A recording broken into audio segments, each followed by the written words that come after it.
अस्सलाम वालेकुम prep class. आज हम अपना उर्दू का अगला काम करेंगे जो है जुमले बनाएं। हमने इन अल्फाज के जुमले बनाने हैं। सबसे पहले हम मेंशन करेंगे CW, डे एंड डेट। हमारा पहला लफ्ज़ है प्रेप क्लास जूता।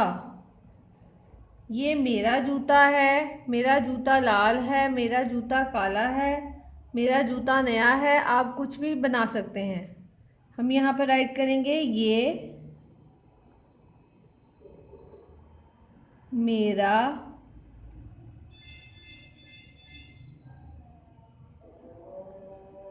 जूता है।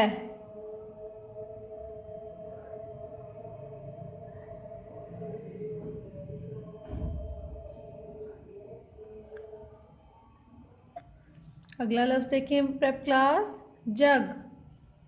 ये जग गंदा है, ये जग साफ है। ये मेरा जग है, जग में पानी है। आप कुछ भी लिख सकते हैं। हम यहाँ पर राइट करेंगे जग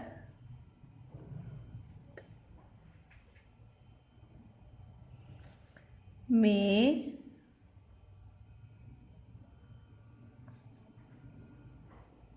पानी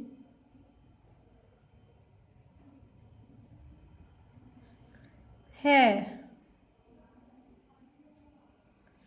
जग में पानी है। अगला लफ्ज़ देखें चावल। ये चावल सफ़ेद हैं, मुझे चावल पसंद हैं। चावल ला दो, चावल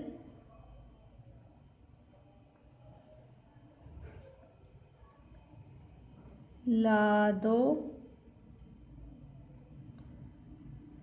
आप जुमले चेंज भी कर सकते हैं प्रेप क्लास। आपने इन जुमलों की प्रैक्टिस अपने रफ कॉपीज़ पे करनी है। ओके, अल्लाह हाफिज़।